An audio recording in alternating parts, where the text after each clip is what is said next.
नमस्ते, welcome to heat happy energy amor tarot.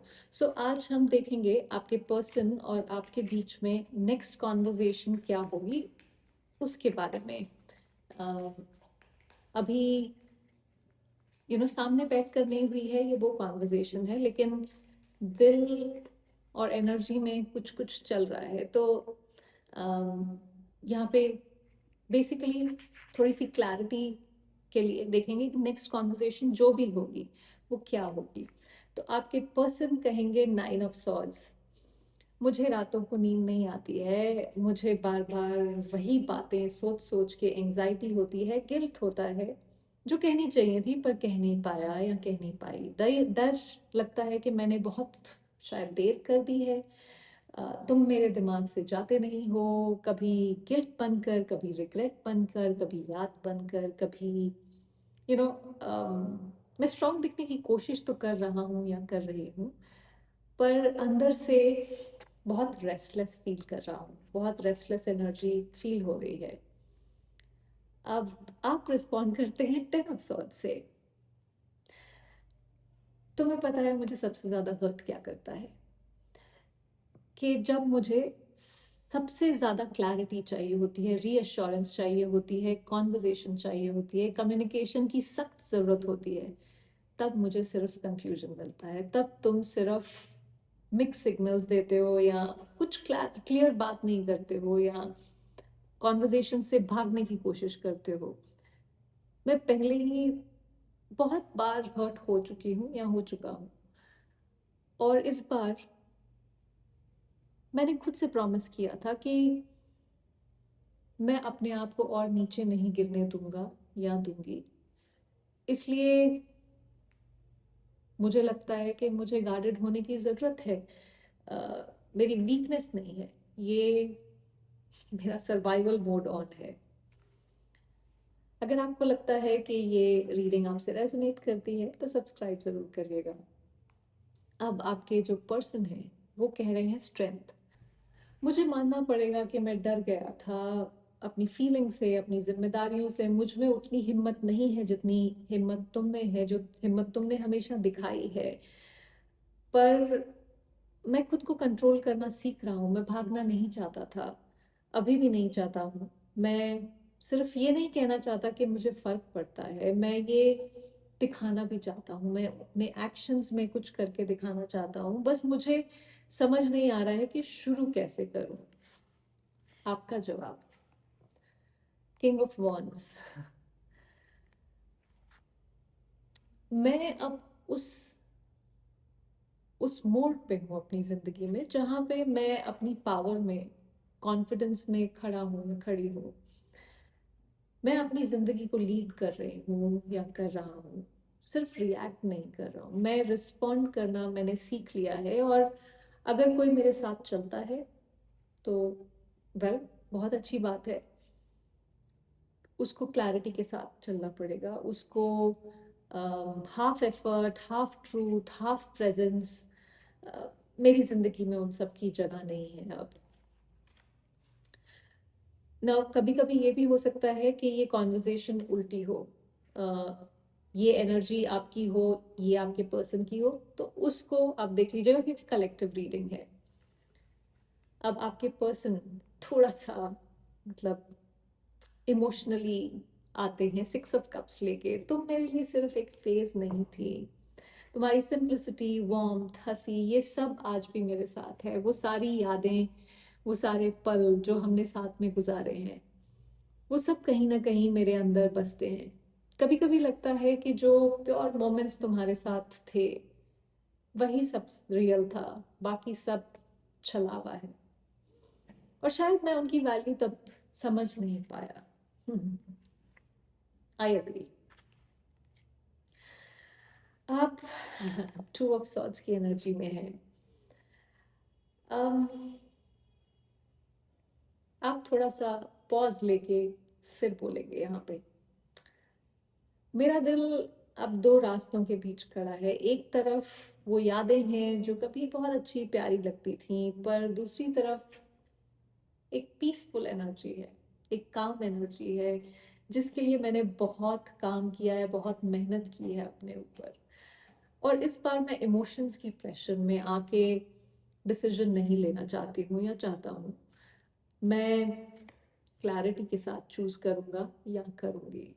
सो अगर in decision में रखना है मुझे, तो पतली गली से निकलने। आपके पर्सन को होता है रियलाइजेशन यहाँ जजमेंट के साथ।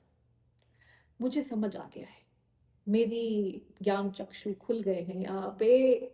अब ये सिर्फ फीलिंग्स का सवाल नहीं रहा है, ये अकाउंटेबिलिटी का वक्त है। या तो मैं सच बोलूंगा या फिर तुम्हें आजाद कर दूंगा। पर मैं अब प्रिटेंड नहीं कर सकता कि मुझे फर्क नहीं पड़ता है। फर्क तो मुझे पड़ता है, तो भाई कुछ करिए। फर्क पड़ता है तो ऐसे मतलब जाके और हाथ उठा के आसमान की तरफ हाथ रख के क्या होने वाला है, पता नहीं मुझे। आप व्हील ऑफ फॉर्च्यून से रिस्पॉन्ड करते हैं, अम, समझदारी सूझबूझ के साथ। मुझे भरोसा है जिंदगी पे, मैं अब चीज़ों को फोर्स नहीं करती हूँ या करता हूँ। जो चीज़ें होनी है वो अपने आप ही होनी है। मैं किसी चीज़ को कंट्रोल करने की कोशिश करने में इंटरेस्टेड नहीं हूँ। जो मेरे लिए है वही मेरे पास आएगा, जब उसका वक्त है तभी वो मेरे पास आएगा। और जो नहीं है उसके जाने से मैं खुद में या खुद के आसपास कोई कमी नहीं महसूस करती हूँ या करता हूँ। मैं फ्लो को अलाउ कर रही हूँ या कर रहा हूँ कि वो नेचुरली जो जिस तरफ भी डायरेक्शन मेरी जिंदगी का जाना है वहां लेके जाए। अब आपके इंसान जो है वो थोड़ा स्लो डाउन हो जाते हैं, उल्टे लटक जाते हैं। ब्लड फ्लो जाना चाहिए ना, दिमाग तो तभी चलेगा। ब्लड फ्लो की कमी है यहाँ पे। तो ये आप कह रहे हैं, मैं जरा रुका हुआ हूँ, सोच रहा हूँ, चीजों को नई नजरिए से देखने की कोशिश कर रहा हूँ। तुम्हें खोकर मैं समझ गया हूँ कि हर चीज रिप्लेस नहीं होती। कुछ लोग सिर्फ एक ही बार मिलते हैं। ये ज्ञान चक्षु खुल रहे हैं जो मुंडी के आसपास। ओके, आप 6 ऑफ कप से बोलते हैं। तुम्हारी यादें अभी भी कहीं ना कहीं संजो के रखी हुई हैं। वो पल, वो प्यार, वो सब कुछ अभी भी है। पर अब मैं अपनी प्योरिटी को प्रूव करने के लिए उसको यूज नहीं करने वाली या करने वाला हूँ। अगर कोई आता है तो रिस्पेक्ट के साथ आए, वरना मैं खुद के साथ काफी खुश हूँ। आई एम फाइन, टाइप की एनर्जी है। लेट्स सी एक और डेक से कुछ मैसेजेस। तो आपके पर्सन आपको क्या बोलेंगे? I am afraid to initiate contact. ये लो, ये तो बात ही करने से भाग गए। बड़े ही फुद्दू टाइप बनता है यार। Expect a call from me soon. Okay, so क्योंकि इनसे इनिशिएट हो नहीं रहा कांटेक्ट, इनको थोड़ा डर सहमे हुए बैठे हुए हैं, तो इसलिए आप कर रहे हैं कि मैं अभी करूंगा या करूंगी call contact. You need to be patient. तो भाई मतलब बंदे को स्ट्रेचर पे लिटाया हुआ पेशेंट बना दिया है, पर अभी भी इनको पेशेंस चाहिए यहाँ पे। उफ, आप कहेंगे, यही कहिएगा अगर पेशेंस रहने को बोला जाए। The intensity of my feelings for you made me scare. तो ये आप उनको बोलेंगे कि उस समय यू you नो मैं जितना ज्यादा इन्वेस्टेड थी या था, वो देख के मुझे खुद को ही घबराहट हुई कि मैं इतना ज्यादा इस इंसान के साथ इन्वेस्टेड हूँ और ये क्या कर रहा है, इसने तो पेशेंट ही बना दिया है मुझे। उस तरह की एनर्जी है। देखिए, जिंदगी जीने का हुनर जख्म खाने से ही आता है। ये आई डोंट नो किसने बोली है लाइंस, मैंने नहीं बोली है, बट ये बहुत मीनिंगफुल लाइंस हैं। और आज अगर आप यहाँ तक पहुंचे हैं, जब भी ये कॉन्वर्जेशन होगी, तो इसलिए नहीं कि आपको दर्द मिला है, बट इसलिए क्योंकि आपने हर जख्म को यू you नो उसके बाद आपने अपने आप को संभाला है। एक अवेयरनेस वाली एनर्जी में आप कहीं गए हैं। तो हर एक्सपीरियंस ने आपको कमजोर नहीं बनाया है, उसने आपको अवेयर बनाया है, और आप पहले से ज्यादा कहीं ना कहीं क्लियर है आप क्या चाहते हैं उसको लेके, ये सब एनर्जी देखने के बाद।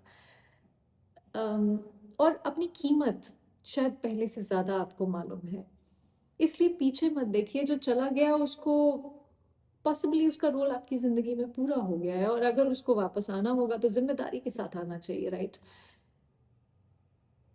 क्योंकि आप अपनी जिंदगी अब सिर्फ जी नहीं रहे हो, यहाँ पे आप उसको समझ रहे हो अवेयरनेस के साथ, और उस अवेयरनेस वाले स्टेट को किसी को खराब मत करने दो।